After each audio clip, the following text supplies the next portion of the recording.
These wines consistently blow me away in their vast complexity. A little yeasty, brioche kind of, almost champagne-like, yeah. Really highlighting terroir a lot with this Viognier here. There is an explosion of flavor happening on my palate right now. Some of the best white wines that I have had in my life, period. The liquid culture. What's up, everybody? Welcome to another episode of the Liquid Culture with me, Mitchell Chirac. Today's episode is the episode that I promised you if you watched my last episode for Tempranillos from the Lost Draw cellars here in Fredericksburg. This is the bonus Lost Draw episode that I said that I would be shooting. I'm actually probably more excited about this episode than I was about the Tempranillo episode, because I think with Tempranillo, a lot of people are very familiar with that grape. Especially in Texas, it's probably after Cabernet, Merlot, Pinot Noir is probably the most well-known name for a red grape varietal here in Texas, or at least amongst Texas wine drinkers, and for good reason. I mean, we make a lot of Tempranillo in Texas, and it's a very largely planted grape worldwide. But I am very excited about this episode, not only because I'm back with a couple of bottles here, or a few bottles here from the Lost Draw, which again, one of my favorites down here in Texas, but because the varietals that we're talking about today are three of, at least as far as white wines are concerned, three of my favorite varietals, and they all hail from the same region in France, and then we have now adopted them here in Texas. And in my opinion, I think that we are doing them better than anybody else in the world, save for the Rhone Valley. But I think that some producers here in Texas are making wines that are on par with at least a good portion of these white wines that you see from the Rhone Valley. Some of these you can find not only from Texas, but also from other parts of the world for relatively cheap. Here in Texas, they range anywhere from about $20 up to 35. But in the Rhone Valley, you can find some of these wines, single varietals or blends, that really can reach pretty astronomical bottle prices, $100+, and in some cases $200 to $300 for a bottle of one of these wines. So, being that we are making them pretty incredibly well down here in Texas, I think that this is a major, major value play for you guys, and another bit of education that I can give for you in regard to the Texas wine industry, and kind of keep it as part of this Texas Wine Month we've got rolling here for the Liquid Culture. So, what are we talking about? Haven't even mentioned the grapes yet. We're talking about Marsanne, Roussanne, and Viognier. And if you're going to be drinking wines in Texas, if you're going to be coming to visit tasting rooms down here in Texas, you need to be familiar with these grapes, because we make them in abundance down here, and we make them, again, very, very well. And it'll be great for you to, when you come down to visit Texas, if you see these grape varietals on the tasting menu, you kind of have an idea of what you're going to expect with those grapes. So, let's get started. The way that I want to roll through these guys is I'm actually going to go from the least aromatic to the most aromatic. So what do I mean by that? I mean, we're going to start off with a wine that isn't have as pungent of a nose, and kind of roll through to the most aromatic, or at least traditionally most aromatic white wine, which is the Viognier. So the Viognier traditionally is an incredibly aromatic white wine. So I don't want to pour that one first and have those aromatics mess with the aromatics of the first two wines. And a reason why I want to do that in particular is because these three wines, although they do differ, they have a very kind of similar kind of DNA structure in terms of their overall flavor profile. So what can you expect in general with Marsanne, Roussanne, Viognier? First thing right off the bat is you look to the honey category. So when I say the honey category, you're looking at beeswax, you're looking at honeysuckle, and then you're looking at, very kind of classic, just straight up sweet honey flavors and aromas. So that's one thing. Citrus fruits, and in particular tangerine. Tangerine is a very common aroma and flavor when it comes to all three of these grape varietals. Tree fruits, you're going to be looking at pear. Stone fruits, you're going to be looking at peaches. Okay, now all of them can also incorporate some kind of floral, you can look to things like lavender, acacia, gardenia, white, yellow flowers, all can be found in these wines, as well as some minerality sometime depending on where they're planted, what the soil types are. So I'm going to start with the Marsanne. So again, all of these come from Lost Draw. They're all 2018. I wish that they were all from the same vineyard sites. Unfortunately, they're not. They are all from the High Plains, though. So the 2018 Lost Draw High Plains Marsanne from the Timmins Estate Vineyard.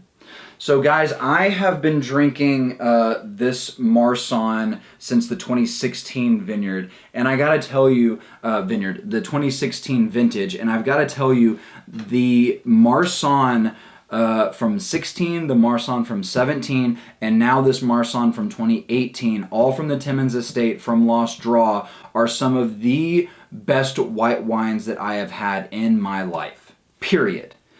It is an incredibly complex wine. Each vintage has shown a difference in overall flavor profile while still sitting along that same spine of aromatics and flavors. But the structure here is so well balanced with this very oily, I talked about that honey category. When it comes to this Marsanne, it's that beeswax. It has this waxy, oily, not sweet honey, but like this reminiscent kind of honey flavor wrapped in this very oily, kind of waxy package. And I really, really love it. Now, traditionally, Marsanne is going to have the least amount of acidity of these three grapes, and you typically find Marsanne as a blend with Roussanne. So when you hear the phrase the Rhone white blend, that is generally some proportion of all three of these mixed together, sometimes with a little Grenache Blanc blended in as well. In some places you have Marsanne being the dominant proportion of that blend, with Roussanne coming in and a little bit of the others. Sometimes it's Roussanne being the predominant blend, but Marsanne definitely, while it's lesser known than I would say Roussanne and Viognier, Marsanne, in my opinion, is really kind of that diamond in the rough white grape that you don't see enough of, because it can truly, truly make an outstanding wine as a standalone varietal. So this one has like kind of that mandarin orange, tangerine thing that I talked about, but mandarin orange, almost like if you get one of those like Asian salads that I'm sure nowhere in Asia is made that way, but it's got like cabbage and the like crunchy wonton strips and the mandarin oranges, and there's probably some green onions in there, and there's like a sesame vinaigrette or something like that. That's kind of some of the aromas that I get when I stick my nose in this wine. Yeah, it's got that beeswaxy kind of honey woolly kind of smell on the nose, in addition to that kind of tangerine mandarin orange, and a little bit of quince. I don't know if you're familiar with like like quince jelly, but it's kind of this slightly bitter, slightly definitely kind of tangy jelly that is kind of a classic aroma with this wine as well.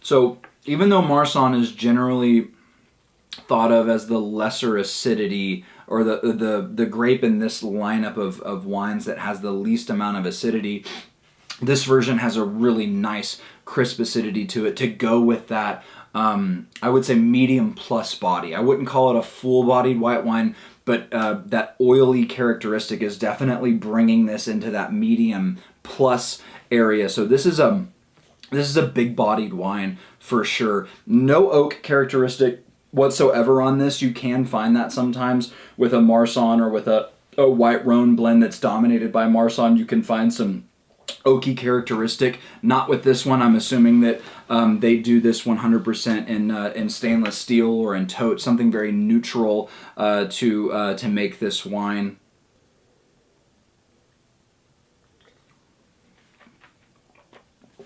But I mean, the overall flavor profile and aromas that I get with this, it's got a slight little bitter, kind of bitter almond kind of characteristic going on with it as well. Almost kind of like something that you would find with like Rhone Varietals or something in that category, which leads me into placing this wine squarely into pair it with Asian food. Not that Asian salad that I mean, you could if you really wanted to, run to Wendy's and get a drive-through Asian salad, but I would call this wine as a perfect wine to pair with any sort of kind of Asian cuisine. I wouldn't put it maybe Chinese food. Chinese food's a little bit more heavy, but I think that this could go with your Thai foods, your Vietnamese foods. This could go with like a green curry. I think a green green curry shrimp with some nice white rice and maybe some samosas, something like that,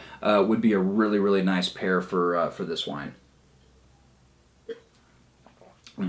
Now, I told you guys there are some from the Rhone Valley. There are some bottles of white Rhone blend that can reach upwards of $200 to $300. Rhone Varietals white Rhone blend is one of those, about $250 retail for a white wine from the Northern Rhone. That's in the Hermitage appellation in the Northern Rhone, and it's predominantly Marsanne with a little bit of Roussanne blended into it. And I've had a bottle of it. It ages incredibly, incredibly well. The bottle that we had was from 1990, if I believe, and it's one of my all-time favorite wines ever. The way that wine aged and developed flavors over time and still retained that really nice crisp acidity absolutely blew me away. Absolutely blew me away. This bottle, I think you can actually buy this current bottle, this 2018 vintage of Timmins Estate Marsanne. You can buy this on the Lost Straw website right now for like $26, which absolute age-worthy white wine right now that will blow your socks off now and will probably blow your socks off in the next 5 to 10 years as well. Screw cap too, guys. Screw cap. Okay, moving on. We've got the 2018 Roussanne from Moonlight Vineyard.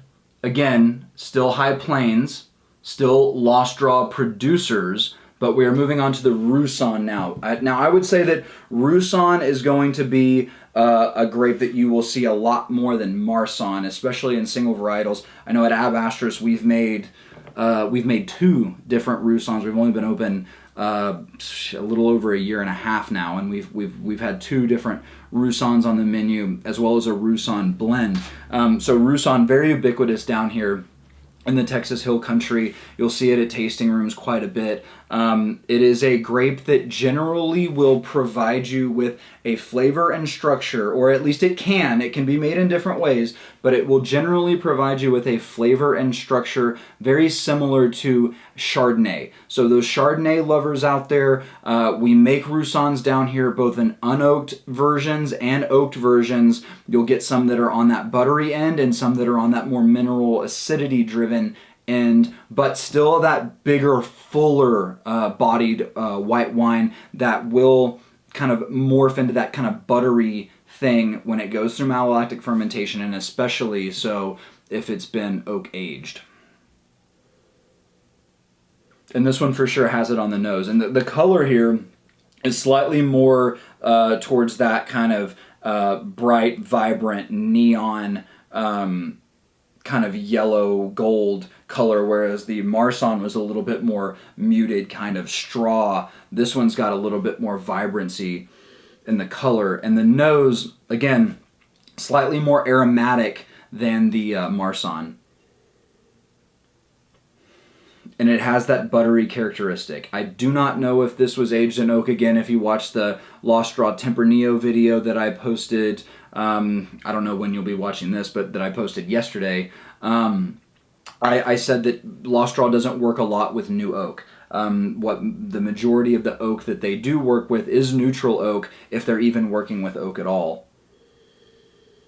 But definitely picks up some of that buttery characteristic, and this one has more of that pear coming through than with the Marsanne. You had more of that kind of citrus tangerine thing. This one's more leaning towards pear for me.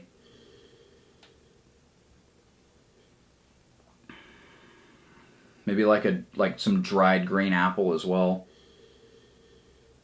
And the honey not as prominent. And there's no real oily, waxy beeswax or honey kind of thing going on with this one.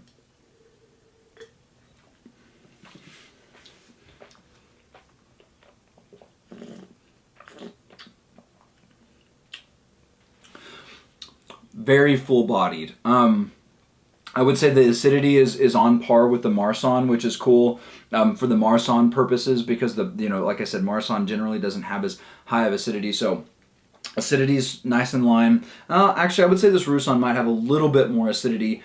It is really lingering here. Definitely in the full-bodied white wine category here, especially with that slight buttery characteristic that's going on with it. Again, Roussanne. As far as in the Rhone Valley, you find it both in the north and south Rhone valleys. In the north, you're seeing Marsanne and Roussanne. They generally come together in places like Hermitage, Saint-Joseph, either in blends of Marsanne and Roussanne, but they also are allowed to blend them in with the red wines as well. Small portions are allowed to be blended in with the red wines to add a little bit of vibrancy and a little bit of life to what can sometimes be pretty austere and very masculine wines in the Northern Rhone made with Syrah. They can put some of the white in there to bring some lift to it. Except for in Cornas, my personal favorite appellation, 100% Syrah. No whites allowed there. That came off wrong. No whites allowed. No white grape varietals are allowed there. And then we're going to get into Viognier here in a second, and there's some spots in Northern Rhone where you can get some Viognier blended in with some reds as well.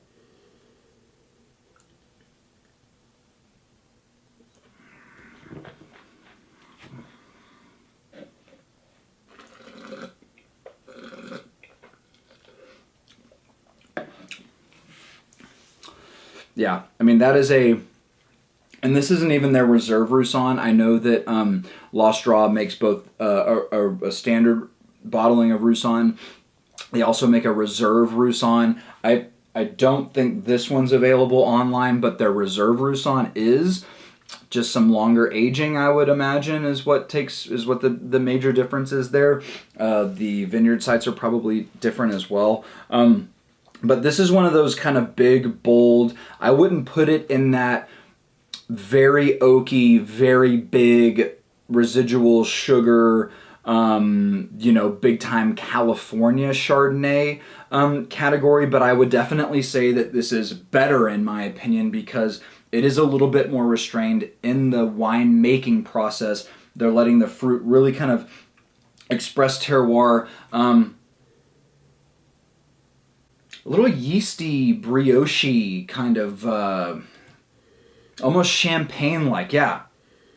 Yeah, there's some yeasty kind of quality going on in here as well. I wonder, I'd be curious to see what kind of, what strain of yeast they use with this, or if this was a native yeast fermentation. But a little bit of a yeasty, buttery brioche bread kind of thing going on with this. So for this wine, I think that this is a definitely something that you could do with like your butter roasted, like herbal, or herb crusted butter roasted chickens. If you're, hey, we're in COVID-19 quarantine right now. If one of your dinners in the coming weeks is you pop into the grocery store and grab a rotisserie chicken and maybe some microwave mashed potatoes or something like that, this is your wine right here, guys. Something that's really nice and full bodied, that's going to stand up to that rich dinner, but also has that nice acidity to cut through all that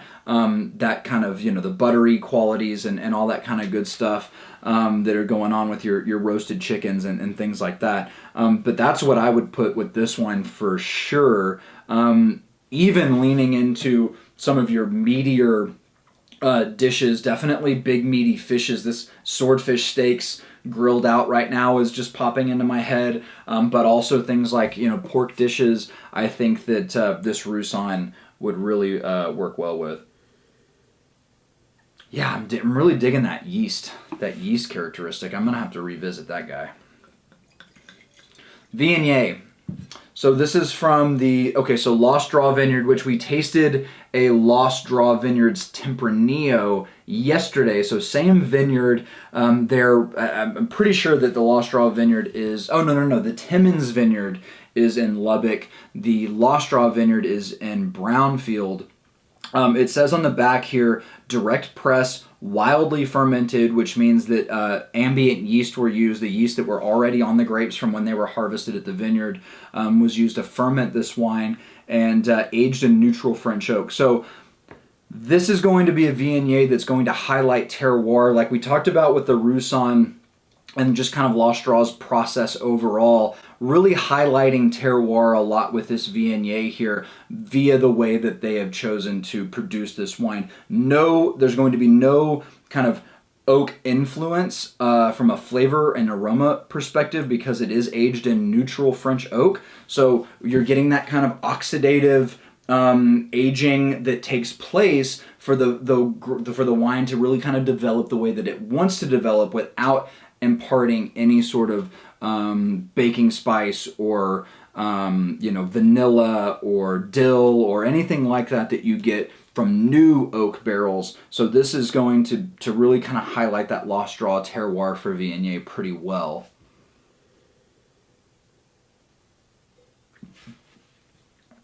Honeysuckle. So back to that honey category of flavors and aromas. Viognier here has the honeysuckle, very kind of floral white flower with that lingering kind of sweetness. I don't know if, when you were a kid or really, you don't have to be a kid, but if you ever went up to like a honeysuckle plant or vine, I think it's considered a vine, growing, pop that little middle stem out and just kind of suck that little sweet dew from that honeysuckle. That's kind of what I'm thinking about right now. In addition to that, we've got the tangerine coming back into play here. Definitely more on that kind of orangey citrus fruit kind of aroma. Yeah. Like when you go to like, rip a nice peel right off of a really nice orange for like a cocktail that you're making for an old fashioned or something, and you go to rip that peel off and you see all those oils kind of spraying everywhere, and you get that orange oil kind of vibe going on with some like bergamot, like Earl Grey tea kind of things as well here. Man, I just seriously, I'm not sitting here trying to come up with descriptors for these wines. These wines consistently blow me away in their vast complexities that's going on with them, and they will continue to change over the course of the evening as they've opened up and as they've had time to breathe. Their aromas and flavors will continue to develop. And I've had a bottle of, I think, 16, 17 Lost Draw Marsanne that I've drank over the course of 3 nights and can just continue to change and evolve over those 3 nights, and just really beautiful, beautiful complexity with these wines. Wow, yeah, that orange oil is like, it's big time.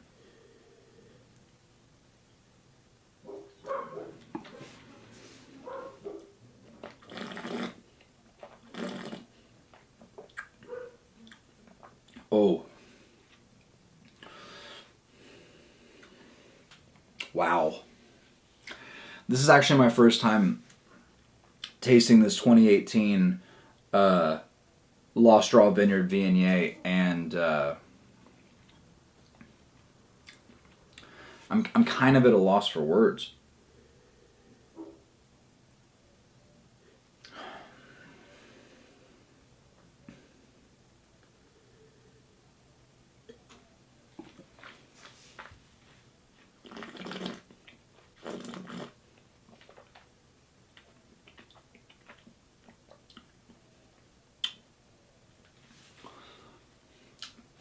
There is an explosion of flavor happening on my palate right now. It's the tea. There's like a bergamot. It's like bergamot, like Earl Grey, but at the same time, it's like a beautifully aged white tea with this very lush creaminess to it, in addition to a very vibrant and drastic acidity that is so beautiful when you can get it in a white wine. I think for me, a lot of times I can be disappointed by mass market white wines because it seems like the attempt is just to go for, let's get some sharp acidity with lemon, lime, apple on the nose, and it's sharp and it's going to just immediately disappear off your palate so that people can just absolutely pound it. And this wine right here has this combination of it. I mean, I would put this Viognier, which generally Viognier is not considered full-bodied. It's, again, more medium plus-bodied white wine. I would put this into full-bodied white wine category with this creaminess, this sharp acidity that's balancing that out, and it's got that bright orange oil. It's not like a bright tart citrus fruit. It is that orange oil that you get on the orange peel when you go to peel it off, and you see all that oil kind of sparking around. The next time, seriously, the next time you go to like just peel an orange, watch all of the oils that are shooting off of that orange skin. That is what this wine is reminding me of, in addition to those teas, that kind of Earl Grey. In addition to, it's like Earl Grey on the front, and then it finishes with this beautifully like aged white tea kind of vibe. Wow, I was really not expecting the Viognier to be the one that blew me out of the water here today because of how much I love the Marsanne.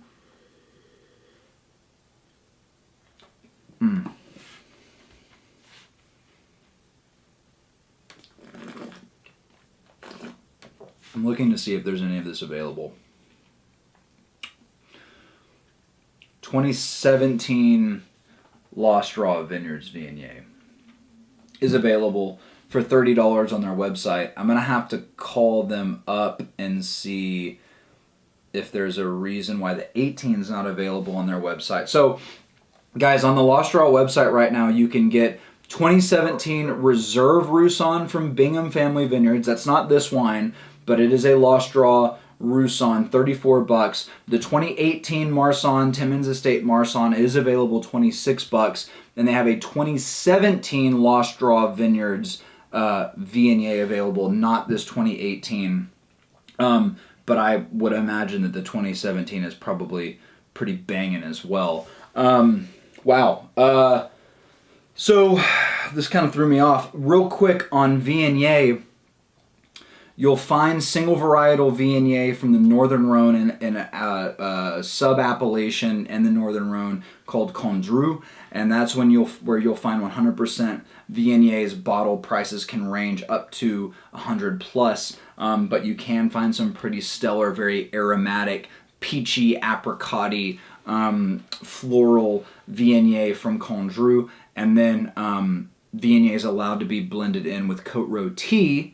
Again, Syrah reds with some Viognier allowed to be blended in, and of course you can find single varietal Viognier in Côte Rôtie as well. But I personally have not ever had a Viognier from the Rhone Valley that can even touch this Viognier, 2018 Viognier from Lost Draw.